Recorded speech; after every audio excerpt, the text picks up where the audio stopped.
Buenos días a todos. Ya vemos que se están conectando. Vamos a dar un par de minutos en lo que se terminan de unir. Sí, de acuerdo, Marinés. Perfecto.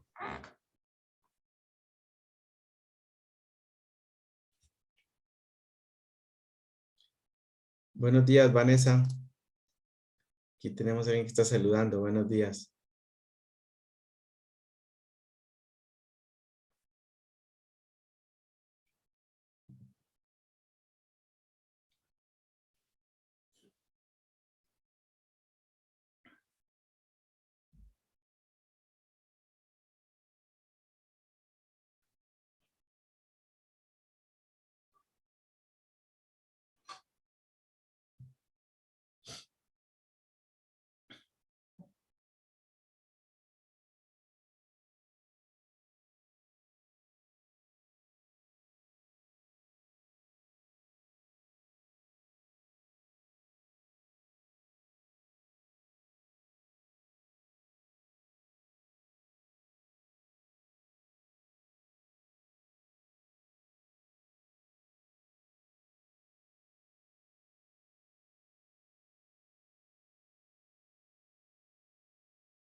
Bueno, que se van conectando el resto.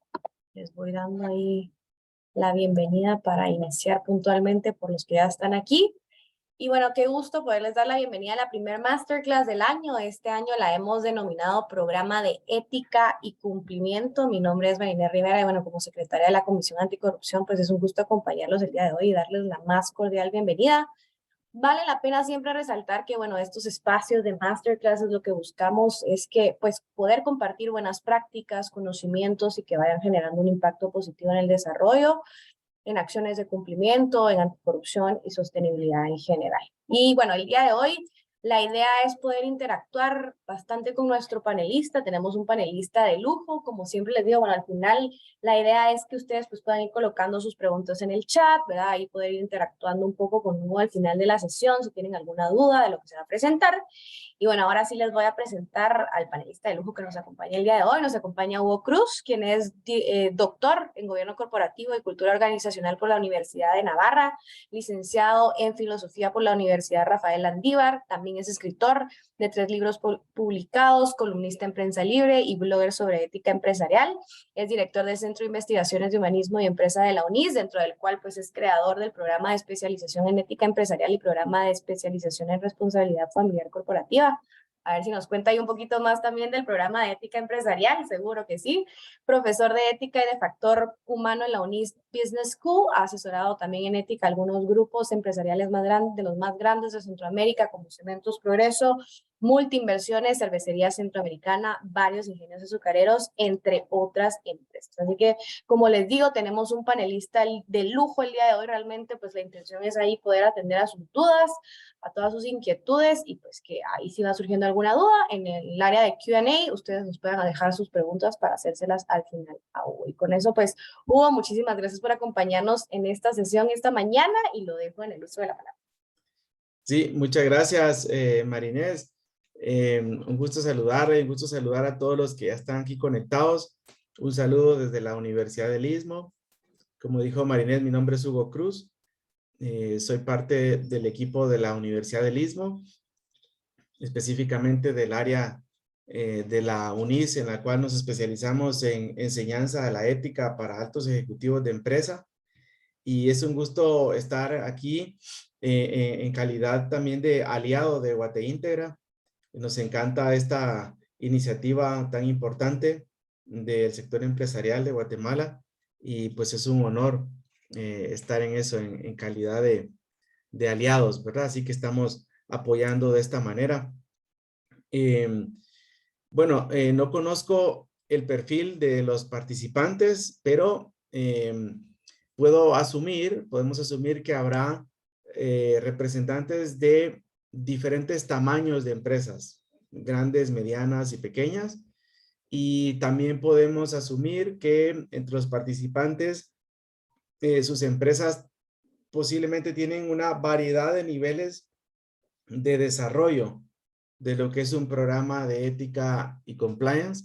Es decir, puede haber personas que están conectadas aquí cuyas empresas están muy avanzadas en esto, y puede haber también conectados en este momento personas que están queriendo aprender para implementar algo. No importa, no importa la variedad o el nivel que tengamos, porque yo creo que lo que he pensado para comunicarles puede funcionar para todos los niveles, y al final en el periodo de preguntas y respuestas va a ser un gusto responder a las inquietudes de todos los niveles. Si hay alguien que está empezando en estos temas, pues será un gusto darle opiniones y sugerencias. Y si hay alguien que está ya avanzado, pues también será un gusto intercambiar y resolver alguna duda que pueda surgir. ¿De acuerdo? Entonces vamos a hacer de esa manera. Primero yo voy a hacer una exposición que tengo pensada, y al final, como decía Marinés, habrá el periodo de preguntas y respuestas. ¿De acuerdo? Así que voy a comenzar compartiendo por aquí una presentación de introducción, podríamos decir. Quiero dedicar unos segundos a explicar qué es el CIE, este Centro de Investigaciones, Humanismo y Empresa, del cual soy director, que ya mencionó Marinés. Bueno, pues es una unidad académica de la Universidad del Istmo que tiene un enfoque o una especialidad, que son estos dos temas: ética empresarial y balance trabajo-familia. Tenemos un lema que es mejores directivos, mejores empresas. Es decir, estamos convencidos de que las organizaciones van a mejorar en la medida que mejore la calidad de las personas que las dirigen y la manera de pensar de esas personas. ¿Qué es lo que ofrecemos? Básicamente dos cosas: programas de formación académica como diplomados, como talleres, como conferencias, y asesorías para empresas. ¿Cuál es nuestro objetivo o propósito? Fortalecer la productividad, la sostenibilidad y la alineación estratégica de aquellas empresas con las que trabajamos. Aquí pueden ver ustedes rápidamente un vistazo de las diferentes empresas con las cuales hemos estado trabajando en los últimos años, específicamente en temas de ética. Es decir, que nos complace saber que somos los proveedores de formación ética y de asesoría en ética para una variedad muy importante de empresas y también para instituciones sin fines de lucro. Entre ellas, pues, algunas de las más grandes de Centroamérica, como pueden ver ahí. Al momento, nuestro programa emblemático es lo que llamamos Programa de Especialización en Ética Empresarial, un programa dirigido a altos directivos de empresa que tiene ya 700 egresados. Le llamamos así: Programa de Especialización en Ética Empresarial, construir la sostenibilidad de la empresa. Y la verdad es que nos complace que hemos tenido, pues, egresados de muy alto nivel. Por ejemplo, el actual CEO de la Corporación Castillo Hermanos, Roberto Lara, tomó nuestro programa, y lo pueden ver en YouTube ustedes cuando quieran, dando un testimonio de lo que aprendió con nosotros.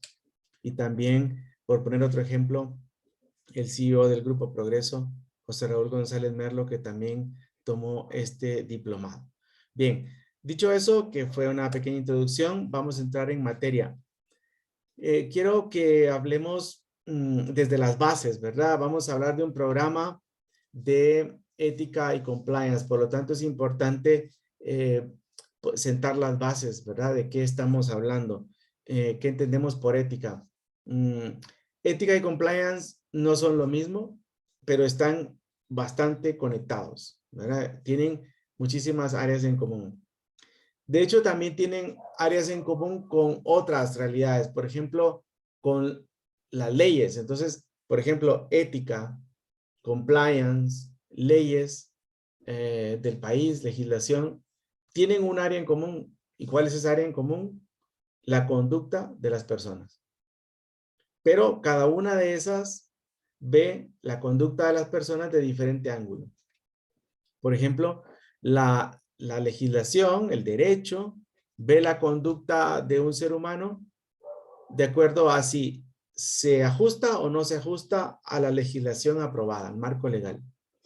El compliance dice: veamos si la conducta de estas personas cumple o no cumple con los compromisos que ya adquirió, con los compromisos que tiene.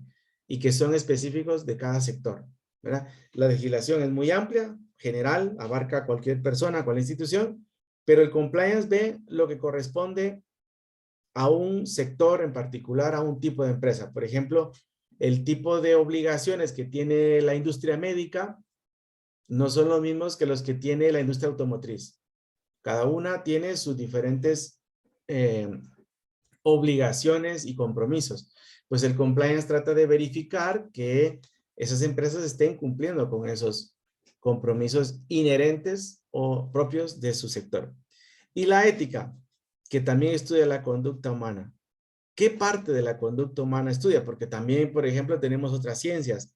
La psicología también estudia la conducta humana. La medicina, de alguna forma, también estudia la conducta humana, etc. La ética se ocupa de las acciones y decisiones de las personas en el sentido de que esas acciones hacen que las personas cambien, que las personas se vuelvan mejores o peores, que mejoren o que se degraden. Ese es el ángulo desde el cual ve la ética lo que es la conducta humana. Es decir, es una perspectiva muy importante porque nos ayuda a ver la conducta humana, digamos, con sus efectos hacia adentro. La legislación y el compliance ven los efectos de nuestra conducta hacia los públicos interesados, hacia la comunidad, hacia el entorno empresarial, lo ve hacia afuera. La ética ve el efecto de nuestras acciones hacia adentro. Podríamos decir que la ética se preocupa de en qué tipo de persona me estoy convirtiendo cuando estoy actuando de esta manera o de aquella manera. Por eso es que la ética se preocupa de la integridad, porque la integridad es lo que nos dice actuar de una determinada manera, de una manera recta, independientemente de las circunstancias, independientemente de si me ven o no me ven, independientemente de eso, si tiene un efecto externo o no lo tiene. Porque lo que le importa a la ética es en qué persona me convierto yo cuando actúo de determinada manera. Entonces se fija en el impacto de las acciones en quien las realiza. Aunque también, por supuesto, le interesa el impacto de las propias acciones en los demás, otras personas y otros grupos, y el impacto de las acciones de los demás en uno mismo. Porque yo también puedo decir que determinada forma de tratarme a mí no es ética. Juzgo la actitud de otro hacia mí.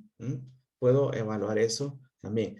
Entonces, es importante que tengamos este contexto porque nos ayuda a distinguir, ¿verdad? Cuando hablamos de ética y compliance, estamos hablando de dos cosas distintas, pero complementarias. Y vamos a seguir ahondando por aquí. Entonces, ¿cómo se fomenta la ética en una organización? Necesariamente de arriba para abajo. El impulso de la ética debe venir desde la alta dirección, fomentando esas prácticas y esas maneras de ser y de actuar que sean coherentes, que sean íntegras, que sean transparentes. A partir de ese impulso que manda la alta dirección, se empieza a tomar guías de actuación, como pueden ser los códigos de ética o de conducta, los programas de formación, de los cuales vamos a hablar también bastante en este momento, el apoyo que se da a los líderes a través de coaching, de consejo, de ayuda, y empieza a promover conductas éticas a través de políticas e incentivos, a través del establecimiento de sanciones, la monitorización y control, que es ahí el core del compliance, y teniendo unos procedimientos de denuncia. Cuando existe todo esto, entonces podemos hablar de que hay una cultura ética.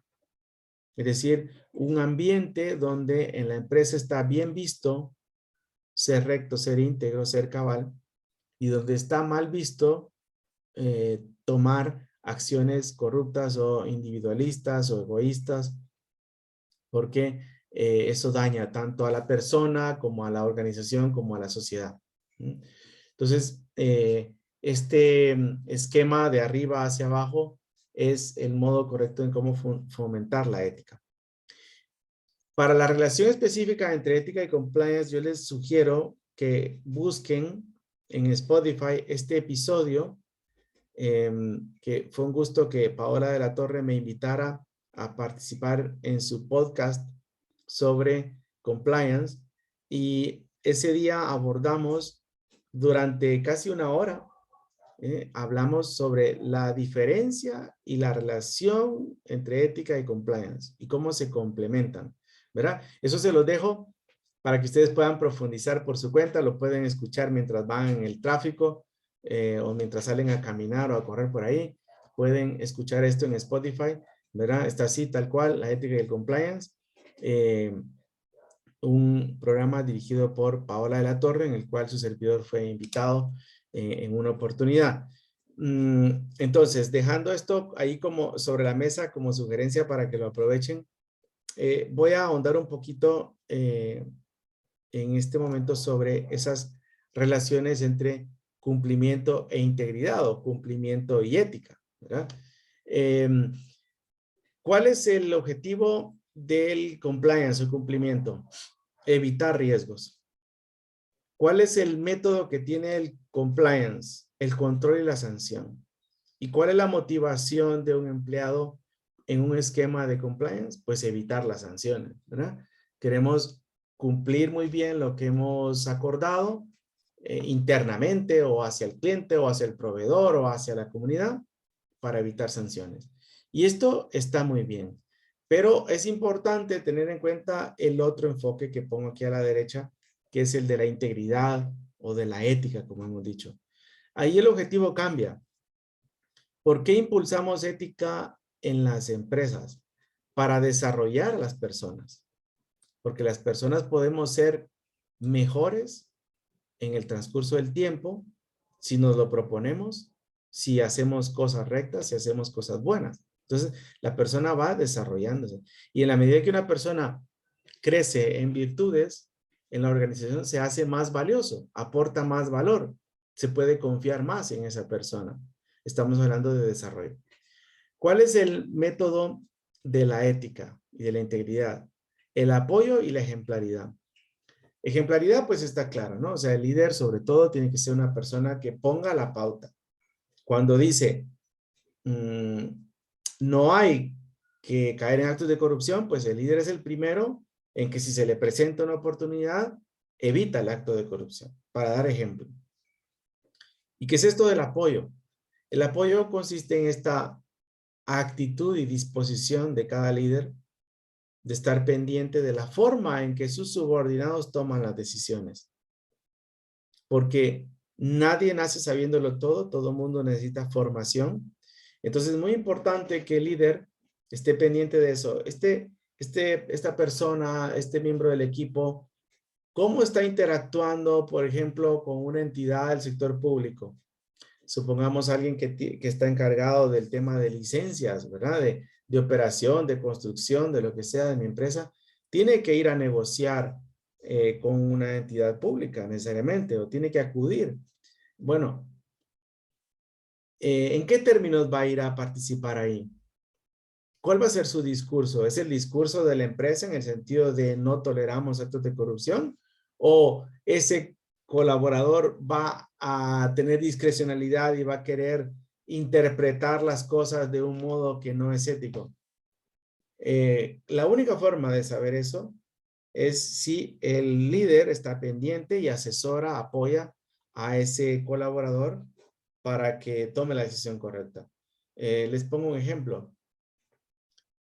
Hace unos años una empresa transnacional que opera aquí en Guatemala, lo sé porque el protagonista de esto era mi alumno y me lo contó, una empresa transnacional que opera aquí en Guatemala estaba haciendo unas importaciones de temporada.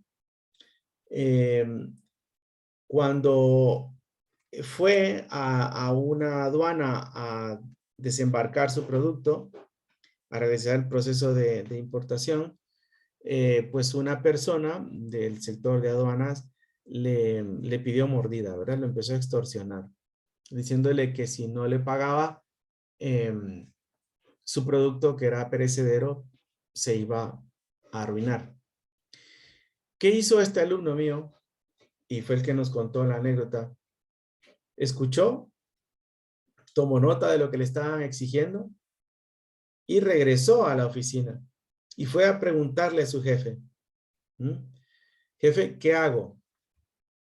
Me están diciendo esto y esto, me exigen esto y me ponen esta barrera, ¿qué hago? Claro, es una actitud muy correcta. Preguntar y implícitamente pedir apoyo. Ahí se abren dos opciones para el jefe. O le dice, es tu problema, ve qué haces, tú lo resuelves, es tu responsabilidad. O toma cartas en el asunto, que es lo que hizo este jefe. Y le dijo, no, esta empresa tiene por norma no participar en actos de corrupción, así que no lo vamos a hacer, no vamos a caer en eso, vamos a reclamar y si los reclamos por la vía legal no funcionan, que se pierda el producto. Pero mi alumno se sintió muy solvente, muy tranquilo, porque dijo, bueno, esto no me lo estoy inventando yo, es mi jefe con la autoridad de la empresa la que está diciendo que aquí no importa si se pierde el producto, pero no vamos a pagar. ¿Eh? Ese es un apoyo y es el método que requiere la ética para que se haga realidad, porque la ética no es tanto lo que está escrito en un código, sino lo que se hace realidad en casos concretos. Bien. Y en la parte de abajo de la pantalla vemos lo que es la motivación del empleado. Cuando nos centramos en el compliance, es evitar sanciones. Y eso no es que esté mal, pero es que falta el otro aspecto, el aspecto de la ética y la integridad, que es la mejora personal y del grupo. Claro, si yo me acostumbro a tomar decisiones no éticas, poco transparentes, corruptas, pues eso, me acostumbro y me convierto en una persona no ética.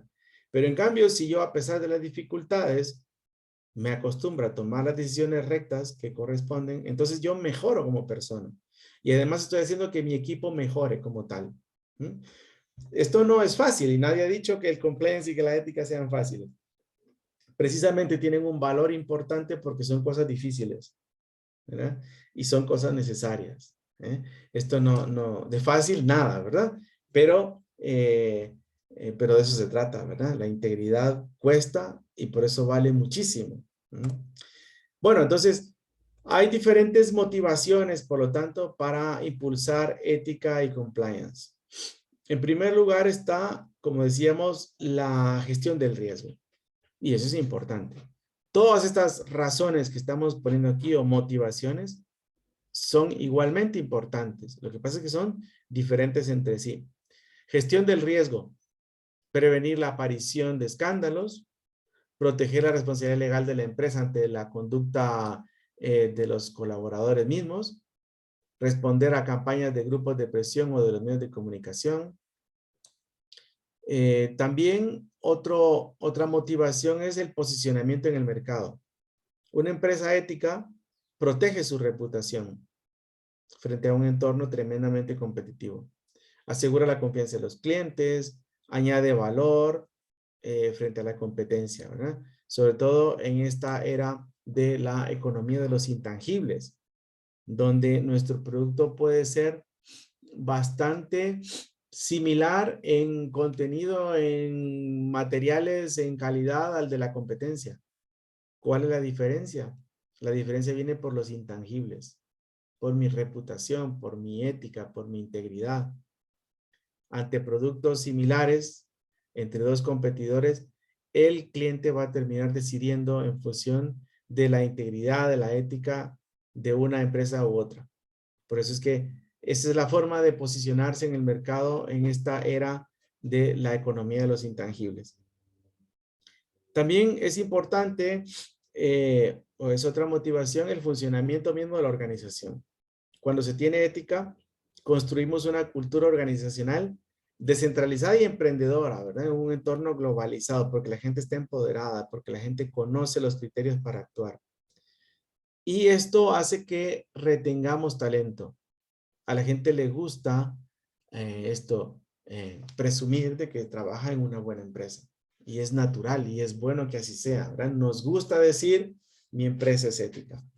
Entonces, eso me anima, me motiva a querer quedarme, a permanecer. Por otro lado, lo que llamamos la ciudadanía corporativa. Cada organización puede convertirse en un modelo para la sociedad. Y ahí tenemos las empresas que son líderes en temas de ética y transparencia y compliance, que son actualmente un referente. Es decir, bueno, ¿y cómo le hacen? ¿Verdad? Entonces las demás empresas empiezan a interesarse en seguir los pasos de esas que van más adelante. Y esto es muy bueno. Aquí, en temas de ética y compliance, en realidad, no pasa nada en adoptar buenas prácticas de otras, ¿verdad? Porque después de todo, tampoco hay que intentar descubrir el agua azucarada, ¿verdad? Lo que hay que hacer es adaptar esas buenas prácticas con seriedad, con sistema, con orden, para hacerlas propias. También esto de la buena ciudadanía tiene que ver con satisfacer la creciente demanda de empresas socialmente responsables. Esto está creciendo, ¿verdad? Cada vez las nuevas generaciones se preocupan más, como decíamos, no tanto por la calidad intrínseca del producto, que sigue siendo importante, sino también por los aspectos intangibles. Cómo está rankeada la empresa, cómo está posicionada, cómo es su reputación. Eso a las nuevas generaciones ya les interesa muchísimo.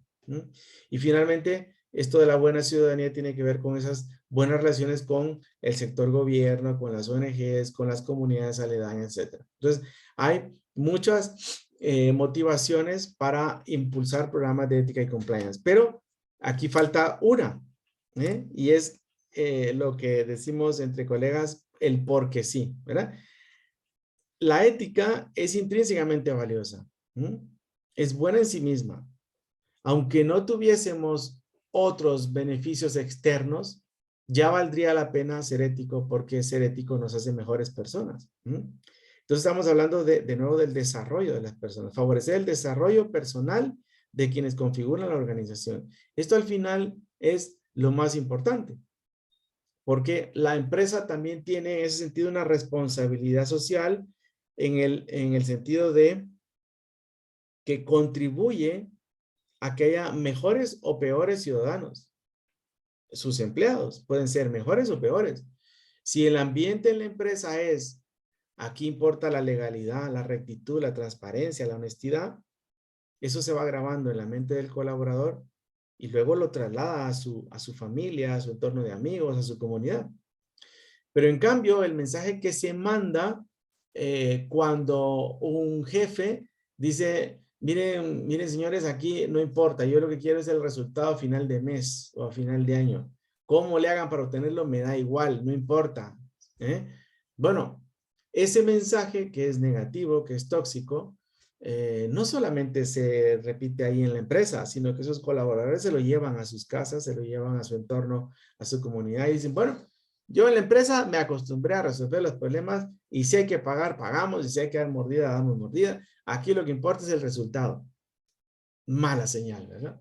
Mala señal. Existe, de hecho se habla en la actualidad de un concepto muy bonito que se llama responsabilidad cultural empresarial. Ya todos conocemos el concepto de responsabilidad social empresarial, ¿verdad?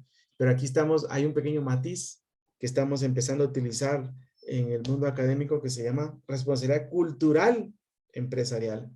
¿Y eso qué significa? Que si las empresas están mandando mensajes a la cultura de la sociedad, si están mandando mensajes de que es bueno ser ético o de que no importa si somos éticos o no somos éticos. ¿Cuál es el mensaje que le estamos mandando? Y eso se queda grabado en la mente de los colaboradores y luego se traslada a los hijos. Hay una empresa de la cual soy asesor que diseñó unos materiales de estudio para colaboradores, pero los hizo muy bonitos, con estilo cómic. ¿Ya? Era muy agradable de leerlo. El cómic de lo que hablaba era de los valores de la empresa, pero puestos de una forma agradable, ¿no? Para que el colaborador se relajara y se divirtiera mientras los estaba estudiando.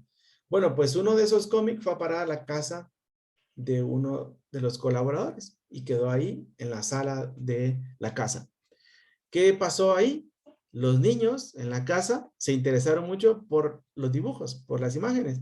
Y como ya sabían leer, empezaron a leer. ¿Qué es veracidad? ¿Qué es responsabilidad? ¿Qué es integridad? Porque esos eran los temas del cómic. ¿Qué pasó ahí?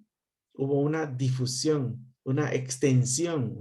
Eso se llama responsabilidad cultural empresarial. La empresa ahí está mandando mensajes positivos y fortaleciendo una cultura de ética y de integridad y transparencia. ¿verdad? Entonces, esto es muy, muy importante que lo tomemos en cuenta. Entonces, ¿qué pasa? Que estos diferentes tipos de motivación, si los ponemos en comparación con lo que es el impacto económico inmediato, que está aquí en el ángulo vertical, pero en el eje vertical, y el grado de compromiso que generan en el eje horizontal, ¿qué pasa? Cuando nos enfocamos en la prevención del riesgo, podemos tener un impacto económico alto, inmediato, pero a lo mejor internamente el compromiso puede ser bajo, porque yo no hago algo porque me interesa hacerlo, sino solamente, o sea, no le veo la utilidad para mí. Yo cumplo porque hay que cumplir, ¿verdad? Y podríamos decir que, bah, no es que esté mal, es que simplemente solo hemos llegado al primer nivel, ¿verdad? Primer nivel de compromiso. Ahí el grado de compromiso es bajo. Es, cumplo porque me lo exigen. ¿Pero a usted le interesa cumplir? No, a mí no me interesa cumplir. Lo que pasa es que si no cumplo, me sancionan. ¿Ve? Entonces, ahí todavía estamos, digo, no es que esté mal, es que falta un poquito más de profundidad. Cuando yo pienso en captar más mercado, aumenta un poquito el nivel de compromiso. Cuando pienso en el bien de la organización, más compromiso, aunque menos impacto económico inmediato, porque esto puede ser a largo plazo, el impacto económico. Cuando me preocupo por el impacto de mis acciones en la sociedad, bueno, eso es más largo plazo, por lo tanto el impacto económico no lo voy a ver a la vuelta de la esquina, pero mi compromiso aumenta. Y cuando digo porque sí, porque yo soy mejor persona, porque me interesa ser íntegro, porque me interesa ser cabal, porque me interesa ser coherente, porque es lo que yo he aprendido y sé que es lo que vale la pena, mi compromiso es mayor, es superior. Aunque esto probablemente no me dé impacto económico positivo inmediato. Puede que lo tenga en el largo plazo, no ahora. Es más, a veces ser ético significa perder dinero. Esto no siempre. Muchas veces ser ético nos ayuda a captar más clientes, a que nos vea bien el mercado, etc. Pero en algunas ocasiones ser ético va a representar algún tipo de pérdida. De hecho, hay quien dice que la medida de la ética, si es que se puede medir, es cuánto estoy dispuesto a perder con tal de seguir siendo ético. Esa podría ser una medida muy tangible, muy directa. ¿Cuánto estoy dispuesto a perder con tal de ser ético? Como el caso que les acabo de contar de estos que querían importar productos perecederos en la aduana. Les dijeron que si no pagaba mordida, no les daban el producto y ellos prefirieron que se perdiera el producto. Ahí obviamente hubo una pérdida contable. Obviamente hubo una pérdida material. Pero esta empresa prefirió el largo plazo y prefirió la reputación, buena reputación, por encima del beneficio a corto plazo. Entonces, no es cierto que la ética, bueno, esta frase es polémica, ¿verdad? La ética paga. Eso hay que matizarlo mucho. Porque es verdad que una empresa que es ética, como digo, tiene mejores clientes, mejores colaboradores, porque atrae. Ya, pero no siempre. Y si yo soy ético solamente porque gano dinero, ¿qué va a pasar el día en que yo vea el riesgo de perder dinero? En ese momento, entonces, ¿qué? ¿Dejaré de ser ético? No debería, ¿ok? No debería. Por eso es que la integridad es muy exigente. Pero ser ético es pensar en el largo plazo. Y ser ético es pensar con una visión de 360 grados, donde no solo importa el beneficio económico inmediato, sino que también importa la sostenibilidad en el largo plazo y también importa mi propia coherencia y mi propia integridad con mis decisiones. Como decíamos al inicio, la pregunta fundamental de la ética no es solamente qué efectos negativos tiene mi acción en el exterior, sino más aún, en qué me estoy convirtiendo cuando estoy actuando de tal manera. La persona que miente de vez en cuando corre el riesgo de convertirse en mentiroso o se va a convertir en mentiroso. La persona que acostumbra a engañar para salirse con la suya termina convirtiéndose en una persona fraudulenta. De la misma forma que la persona que se acostumbra a decir la verdad, aunque le cueste, aunque eso implique un esfuerzo, se convierte en una persona veraz, una persona íntegra. ¿Eh? Es decir, nosotros nos estamos construyendo a nosotros mismos cada día con las acciones que realizamos, ¿verdad? Entonces, esto no lo debemos de perder de vista. Bien, entonces voy a cambiar de presentación. Quiero mostrarles aquí esta otra. Vamos a hablar del sistema de gestión de la ética empresarial. Teniendo claro todo este contexto que hemos puesto anteriormente, qué es la ética, para qué sirve la ética, qué no es la ética, qué es el compliance, qué no es el compliance, ahora vamos a hablar de la parte práctica, podríamos decir, y eso cómo se aplica dentro de una organización. Lo que enseñamos en la Universidad del Istmo, en nuestros diferentes programas, diplomado en ética que tenemos, o dentro de las clases de ética de nuestras maestrías, lo que enseñamos es que la ética se gestiona de manera sistémica. Y esta frase dice mucho, ¿verdad? Gestión. La palabra gestión quiere decir que la ética no cae del cielo. La ética no brota por ahí por cuestión de azar. ¿Mm? La ética es una cosa que hay que provocarla, hay que gestionarla, porque la ética en el mundo de la empresa es gestionable. ¿Eh? No es una especie de milagro que apareció de pronto, ¿verdad? Ah, bueno, de pronto ya me dieron un premio por ser ético. No, quienes han obtenido un premio por ser ético es porque se lo han ganado, lo han trabajado, se ha gestionado. Y cuando hablamos de sistema, lo que queremos decir es que no es cosa solo de un área o de un documento. ¿Mm? Entonces, estamos tratando de erradicar esa mala práctica de que la ética es cosa de recursos humanos, ¿verdad? Sí, ahí anda la persona de recursos humanos ahí con su proyecto del código de ética. No, ¿verdad? Fatal, eso no es así. La ética es un proyecto, en todo caso, transversal de toda la organización. Y segundo, solo con tener un código no logramos nada. El código puede ser hermoso, pero el código solito no hace nada. Se requiere un sistema de elementos y de personas. Entonces, Hugo, eso es lo que vamos a explicar. Sí, adelante, Marinés. perdón que le interrumpa, pero creo que ajá, la presentación no ha cambiado, sino que sigue siendo la No, no, anterior. así es, no, Ah, gracias, no, no, no, la no. tengo. Ok.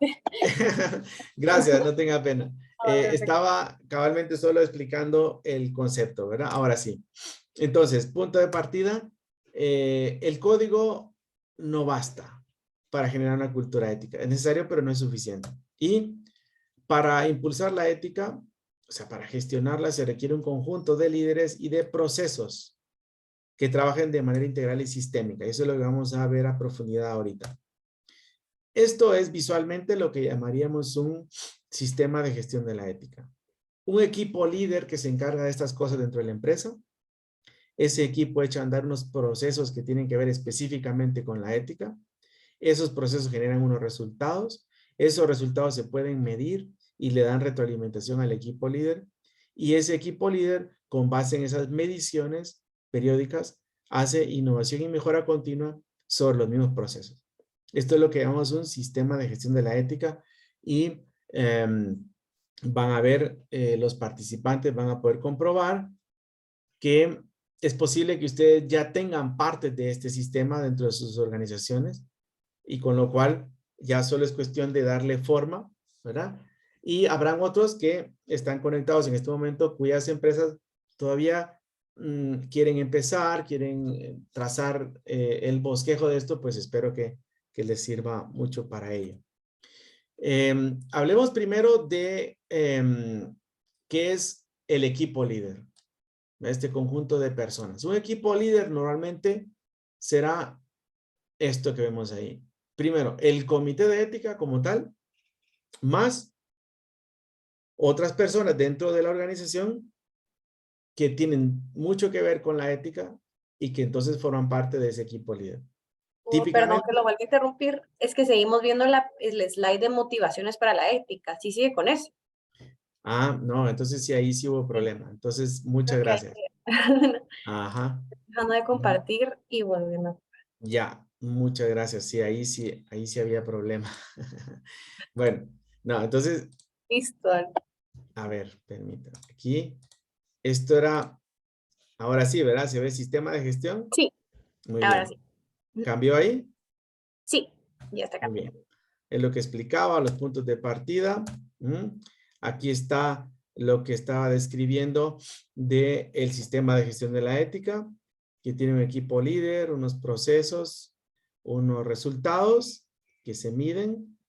El equipo líder obtiene retroalimentación y ese equipo líder entonces hace innovación y mejora continua de los procesos que tienen que ver directamente con la ética. ¿De acuerdo? Entonces, muchas gracias, Marinés, por el apoyo. ¿Ok? Entonces, decíamos que el equipo líder está formado por el comité más este grupo de personas que tradicionalmente tienen cosas que ver con la ética. Recursos humanos, auditoría, relaciones laborales y en la misma área de compliance. Entonces, todos ellos son dentro de una organización lo que llamamos un equipo líder. ¿Qué pasa en una pyme o en una MIPYME? Bueno, pues muchas de estas cosas las puede hacer el propietario con su mano derecha. Normalmente en una empresa, por pequeña que sea, siempre habrá eso, un propietario y una mano derecha, ¿verdad? Una persona que está apoyando. Bueno, pues no pasa nada. Estas funciones las puede hacer perfectamente en una pyme este par de personas, 2 o 3 personas que están muy involucradas en el negocio y hacen estas funciones. Aquí estamos hablando de personas distintas, pero en una pyme esto, bueno, perfectamente en micro lo puede hacer un par de personas de alguna forma, ¿verdad? Lo que importa es que eventualmente ese jefe, ese dueño y su mano derecha se ponen el sombrero de comité de ética. Bueno, pues ahorita no nos vamos a preocupar tanto de las ventas, vamos a analizar cómo estuvo la conducta de este vendedor. Pues bien, en ese momento somos comité de ética, ¿verdad? Y ya está, ¿verdad? Es una cosa, esto es muy flexible, ¿verdad? ¿No? Puede ser que, dicho así como se ve en pantalla, parece de una empresa gigante, ¿verdad? Que tiene un área de recursos humanos, una auditoría interna. Bueno, las grandes tienen todo eso, pero las pequeñas, bueno, pues en pequeño pueden ejercer estas funciones perfectamente. ¿Cómo está integrado el miembro, cómo está integrado el comité de ética? Pues básicamente tiene los miembros como tal, más una persona que hace de oficial de ética. Es decir, uno de esos miembros es nombrado oficial de ética, ¿verdad? Claro, en las empresas grandes esto ya es un cargo específico, aparte, ¿no? El oficial de ética y compliance, ¿verdad? Cuando las empresas empiezan a crecer en volumen de operaciones y en tamaño y número de colaboradores, surge ya la necesidad de que haya un oficial de ética porque todo lo que implica la gestión de la ética y el compliance ya empieza a ser una tarea de tiempo completo. Bueno, y aquí están los procesos, segmentados en 3 niveles, estratégicos, operativos y de soporte. ¿Cuáles son los procesos estratégicos? En primer lugar, el compromiso de la junta directiva y de la alta gerencia. Su compromiso tiene que ser explícito. No estamos hablando aquí de asumir. No, pues yo asumo que mi gerente general es ético. Bueno, está bien, usted asume, ¿verdad? Pero ahora ese gerente tiene que hacerlo explícito y los miembros de la junta tienen que hacerlo explícito. ¿Cómo? Con comparecencias, con declaraciones, con eventos donde los colaboradores puedan escuchar a estos altos miembros de la empresa hablar de ética. Y esto manda un mensaje importantísimo a toda la organización, decir, bueno, esta persona no solo me habla de metas de mercado, no solo me habla de objetivos, no solo me habla de KPIs, también me habla de la importancia de mi conducta. Bueno, pues muy bien, entonces eso transmite un mensaje de integridad, ¿verdad? Y de integralidad. Y luego el otro proceso estratégico es la gestión de los intangibles, como la reputación y la marca. Eso le compete a la alta dirección y hay que hacerlo, ¿verdad? Bueno, procesos operativos, los que están en medio en color amarillo. Primero, la formación continua a todo nivel. Mala práctica en ética. ¿Cuál es la mala práctica? Dice, bueno, Claro, cuando entró a trabajar en el día de inducción, le dedicamos media hora a hablar del código de ética. Por lo tanto, ya está. Punto y aparte. Mala práctica. ¿Por qué? Porque la ética no se trata de una inducción de media hora el día que entraste a trabajar. La ética se trata de una formación permanente, continua, en la que poco a poco me van explicando el espíritu de la empresa, la cultura de la empresa, los valores, y me los van explicando cómo se aplican a casos concretos. Yo lo voy viendo a lo largo del tiempo. Esa es una formación continua y a todo nivel. A cada nivel, según su nivel académico y según su nivel y según su tiempo, ¿verdad? Entonces, esto se hace de forma escalonada. Las empresas que son líderes en esto tienen unas estrategias y unos despliegues de formación muy importantes, ¿verdad? Yo puedo hablar de las personas, de las empresas que yo asesoro, ¿verdad? Me consta el despliegue impresionante de formación ética a todo nivel de la corporación Multiinversiones. Es impresionante cómo llegan hasta el último operario cada año formándolo en ética. Cada año. No es una cosa que dice, ah, sí, lo hicimos en el año 99, ¿verdad? Ya está, ya les dimos a todos. No, Multiinversiones lo hace cada año y llega al 90 y tanto % de los colaboradores cada año. Lo mismo Cementos Progreso y lo mismo la Corporación Castillo Hermanos, que son las empresas que yo conozco de primera mano. Ingenio San Diego también está en ese camino, etcétera, ¿verdad? Bueno, y debe haber otras, por supuesto, ¿verdad? Pero esas yo hablo en primera persona porque son las que conozco. Campañas de comunicación interna y externa. No es lo mismo formar que comunicar, ¿verdad? Comunicar me refiero a campañas de sensibilización y de recordatorio. Formar es otra cosa. Formar es sentar a la gente a que estudie. Entonces, las dos cosas son necesarias. Tercero, reconocimiento y sanción. Hay que reconocer a la gente que se porta bien y hay que sancionar al que se porta mal independientemente del nivel jerárquico al que pertenezca. Actualización periódica del código de las políticas. Los documentos también son importantes. No son lo más importante, pero son importantes y deben estar actualizados. Hay nuevos frentes. Por ejemplo, una cosa en la que he estado asesorando a muchas empresas es incluir la política de uso de redes sociales personales. Este es un tema que hay que incluir ya dentro de los códigos de ética. No todos lo tienen. Eso hay que normarlo. ¿Cómo es que las personas particulares van a hacer uso de sus redes sociales personales en relación con la empresa? O sea, no todo se vale.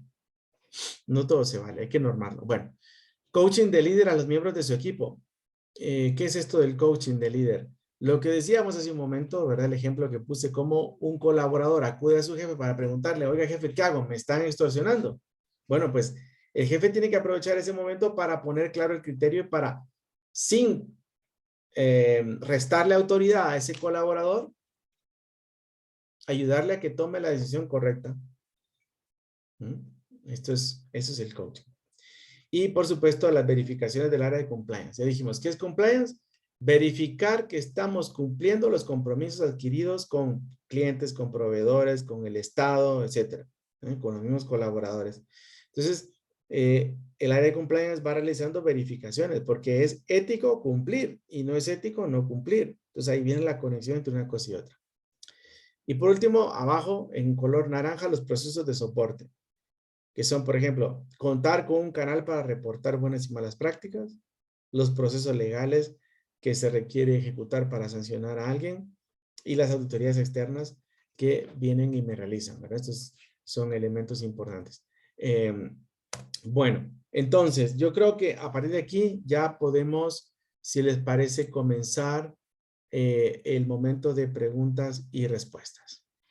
Así que... Listo, tenemos ahí algunas. sí. Una de Melanie.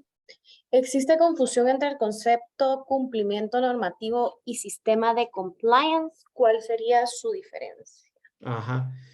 Gracias, Melanie. Sí, el sistema de compliance es, bueno, primero el equipo de personas que trabajan en esa área y los procedimientos o métodos que tiene esa área para ejecutar las auditorías internas o las verificaciones. Eso sería el sistema.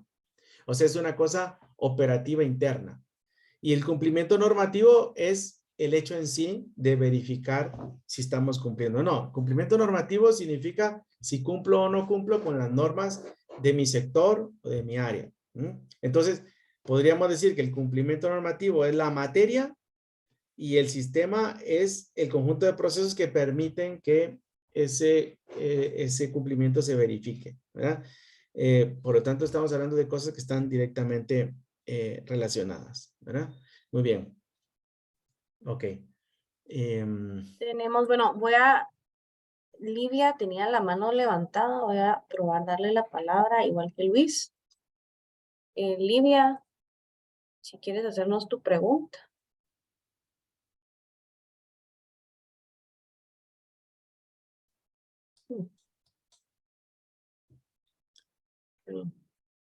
Vamos a probar con Luis también. Yo creo que Livia lo que quería decir era precisamente que la imagen estaba congelada. Ah, o sea, Ujú. Luis, Hola. Sí, buenos hola, días. ¿qué tal? ¿Cómo estás? Bien, una preguntita ahí para mi estimado doctor Cruz. Entendiendo el tema de la ética, de la importancia para todos, ¿cuáles son los puntos claves para lograr que una persona tienda a convertirse en una persona ética? ¿Dónde hay un paso vital que hay que dar? Ajá. Bueno, ok, muchas gracias, licenciado Salazar, mucho gusto. Vamos a ver. En una organización empresarial, incluso en una organización aunque no tenga fines de lucro, partimos de la base de que tenemos gente fundamentalmente buena. Hemos hecho filtrajes, hemos traído gente buena. ¿eh? Entonces, por lo tanto, en la actualidad con los procesos de selección, de reclutamiento y selección, es poco probable que algo se nos escape, que decimos, me equivoqué, traje a un delincuente a trabajar. Pues, eso es poco probable, en realidad, ¿verdad? Normalmente traemos gente buena.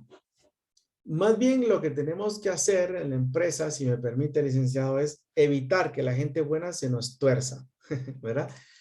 Porque la gente buena se puede torcer en el camino tomando decisiones por las razones equivocadas.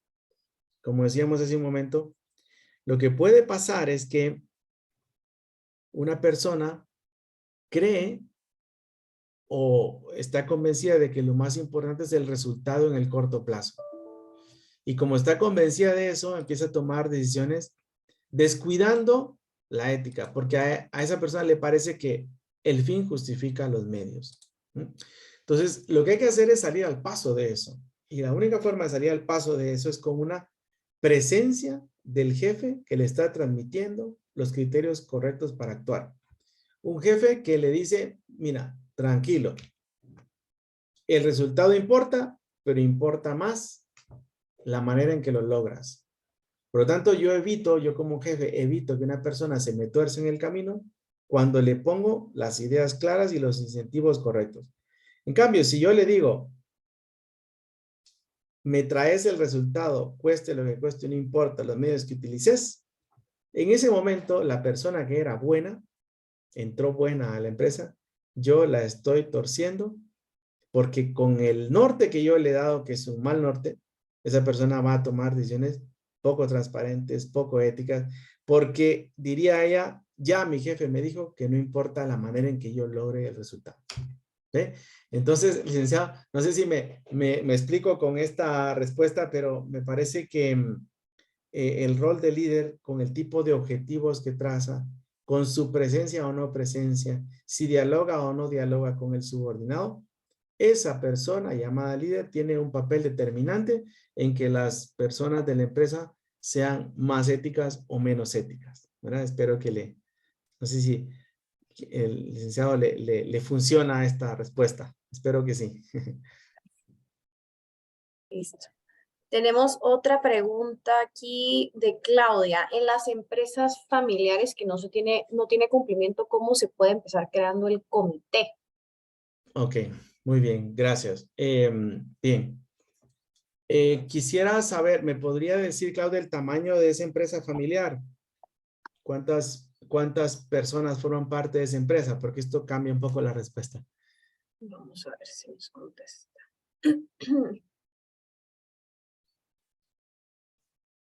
900. 900 personas. Muy bien. Bueno, pues es una empresa familiar grande, catalogada como grande según los estándares que tenemos en Guatemala.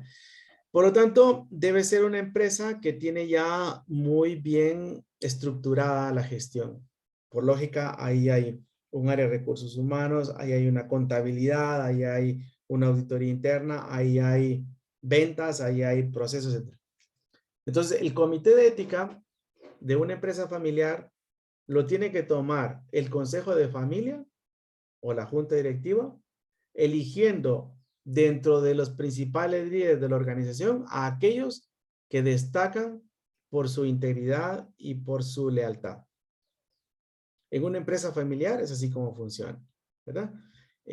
Los dueños tienen que tomar cartas en el asunto, porque los dueños en una empresa familiar tienen ese espíritu fundacional.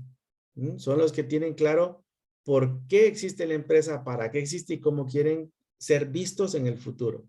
Ese es el corazón del espíritu de una empresa familiar, ¿verdad? Entonces, esta junta directiva de miembros de la familia es la que elige a ese comité. Tiene que ser un número impar, 3, 5, 7, no, yo creo que 7 es demasiado, 5 personas de diferentes áreas, pero que tienen algo en común: lealtad e integridad en su conducta. Y luego, pues sí, hay que capacitar a esos miembros del comité. No es solamente nombrarlos y tirarlos al agua, hay que capacitarlos, hay que enseñarles cuál es su rol, qué se espera de ellos. Hay que crear un reglamento de ese comité, ¿verdad? Pero esa sería la forma de integrarlo. Y es muy importante que ese comité exista, ¿verdad? Yo con 900 colaboradores, yo diría que es una necesidad urgente, diría yo, ¿verdad? Pero, repito, no solo el comité, también el código, también los canales de denuncia, todo esto que vimos hace un momento del sistema de gestión de la ética, porque, como dice el dicho, una golondrina no hace verano, ¿verdad? Si yo ya tengo comité, ya, pero no tiene canales de denuncia, entonces la gente nunca va a mandar a decir nada al comité. O yo ya tengo comité, sí, pero no tiene código, entonces los miembros del comité están en el aire. Y luego hay que formarlos, ¿verdad? Muy bien. Perfecto. Tenemos ahí otra de Livia. El sistema de gestión de compliance abarca ética, gobierno corporativo y control interno. ¿Cómo se puede desarrollar e implementar de forma efectiva? Claro, gracias, Livia. Y gracias, Marinés, por leer la pregunta. Como decíamos hace un momento, lo importante es empezar desde arriba. Esto se implementa de manera efectiva si es la junta directiva como tal la que toma la iniciativa y empieza a organizar el asunto. La junta directiva dice, bueno, vamos a crear o actualizar el comité. Dice, vamos a nombrar y a capacitar al comité. Vamos a mejorar ese código de ética. Vamos a contratar una línea de denuncia. Esto es como viene de arriba para abajo y es la forma efectiva de implementarlo. Mala práctica, que yo lo he vivido como asesor, cuando esto es iniciativa de la persona de recursos humanos. La persona de recursos humanos que tomó un curso por aquí, se enteró y se ilusionó y se emocionó con lo de la ética y empieza a empujar todo y dice, hagamos un código, hagamos un comité. Pero en la alta gerencia y en la alta dirección de la empresa, es decir, en la junta, no le hacen eco. No les interesa, no saben de qué se trata. Entonces, esa persona bien intencionada de recursos humanos está remando contra corriente. Y ahí puede que las cosas empiecen a funcionar lento y mal. Yo lo sé de primera mano, como asesor he visto casos así. En cambio, cuando las cosas fluyen, y lo he visto en otros casos, otras empresas que he asesorado, fluye si los primeros en hablar de ética son los miembros de la junta directiva. Sí. Resuelto el principal problema, ¿verdad? Porque esto No es invento del gerente general, no es invento del de recursos humanos, no es invento de nadie. Es el espíritu de la junta directiva y hay que tirar para adelante, ¿verdad? Esa sería mi sugerencia para Livia. Tenemos ahí algo, bueno, filosófico. Estimado doctor Cruz, un gusto saludarlo. Por su experiencia, me surge la duda y quisiera conocer su opinión. ¿Una persona para ser ética tiene que ser religiosa? Gracias, Mónica. Para nada, Mónica. No, definitivamente no. No, o sea, no necesariamente, ¿eh? Es decir, ética y religión tienen muchas cosas en común, pero son diferentes. Y no hace falta ser religioso para ser ético. Aunque, hay que decirlo, el practicar de manera coherente una religión es un incentivo adicional para ser ético. Y es beneficioso. Es bueno que la gente practique una religión de manera coherente, de manera transparente, de manera limpia, de manera honesta. Eso es bueno, pero no es indispensable para ser ético. ¿Cuál es la prueba de esto? Bueno, pues la mejor prueba de esto es que la ética como tal, como disciplina filosófica, surgió en el mundo griego. Y los griegos eran entre ateos y políglotas, y que adoraban mucho, y politeístas, ¿verdad? Entre ateos y politeístas es así una cosa, una mezcla un poco rara que no, ni ellos sabían qué eran, ¿verdad? Como que creían, pero no terminaban de creer, bueno, en fin, ¿verdad? Sócrates, Platón y Aristóteles, que son los fundadores de la ética en el mundo occidental, vivieron 300 y algo años antes de Cristo. Jamás oyeron hablar de Jesucristo, jamás oyeron hablar de Mahoma, jamás oyeron hablar de Buda. Entonces no eran de lo que llamamos ahora religiosos, para nada, ¿verdad? La cultura griega de aquel momento no era lo que hoy llamaríamos religiosa. Y sin embargo ellos sentaron las bases de la ética. Y les voy a contar una historia. En uno de los diálogos de Platón aparece Sócrates haciéndole una pregunta a sus discípulos. Les dice, ¿qué es peor? ¿Cometer una injusticia o sufrir una injusticia? Y le contestan sus discípulos. Sócrates, creemos que es peor sufrir una injusticia. ¿Por qué? Porque mira, Sócrates, le dicen, cuando cometes una injusticia, algo te llevas. Salís ganando algo. Pero en cambio, cuando sufres una injusticia, te llevas todo lo peor. O sea, es puro costo. No hay ganancia. Y entonces Sócrates les contestó de una manera que es la piedra fundacional de la ética. Les contesta, están equivocados. Es peor cometer una injusticia porque quien comete una injusticia se convierte en injusto. Ha cambiado. Se convertido en una persona injusta. Por lo tanto, lo que interesa en la vida es ser recto, ser justo, ser ético. La piedra fundacional de la ética es ese diálogo de Sócrates con sus discípulos. Ahí entendemos cómo a base de ética nos convertimos en mejores o peores personas. Pero repito, esto no tiene nada en contra de ser religioso. El que es religioso, que practica bien su fe, pues lógicamente va a ser ético. Por lo tanto, suma, ¿verdad? Pero puede haber alguien que diga, mire, yo no soy religioso. Muy bien, pero supongo que a usted no le gusta que le mientan. A un ateo no le gusta que le mientan, ¿no? A un ateo no le gusta que le roben. Tampoco le gusta, ¿verdad? A un ateo no le gusta que lo golpeen. No, o sea que el ateo también tiene unos principios éticos que dicen no robar, no matar y no golpear.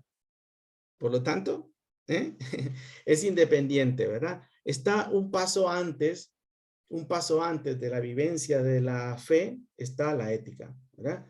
Que no es contradictorio con la fe, pero que puede perfectamente funcionar independientemente de la fe.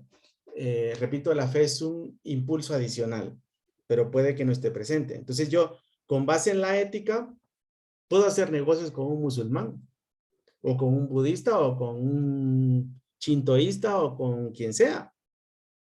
Porque yo estoy de acuerdo en unos principios básicos que son universales. Además, la famosa regla de oro de la ética, que es trata a los demás como desearías que te traten a ti mismo. O no hagas a los demás lo que no quisieras que te hagan a ti.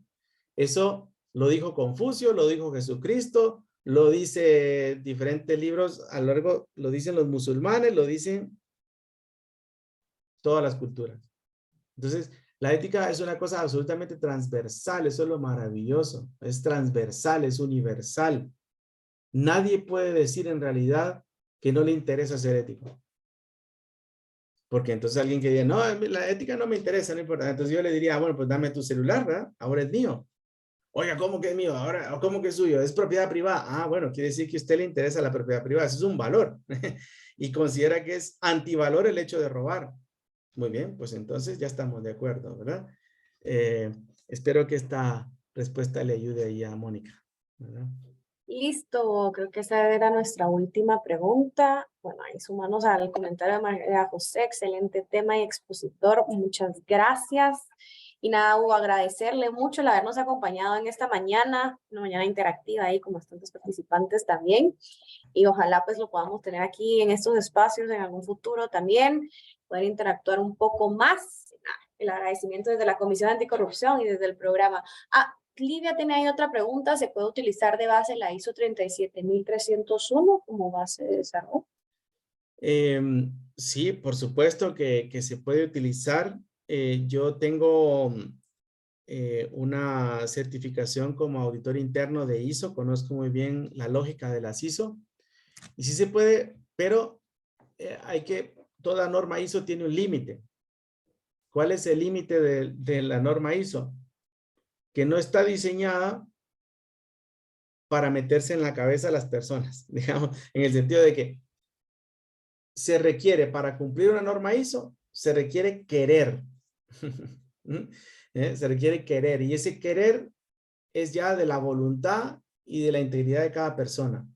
Por lo tanto, a la par de la implementación de una norma ISO, tiene que ir un programa de formación muy sólido para que la gente entienda por qué y para qué. Porque lo contrario va a estar cumpliendo por cumplir, a ciegas, sin entender. Y no hay cosa peor que hacer una cosa que yo no entiendo. Eso puede pasar con una norma.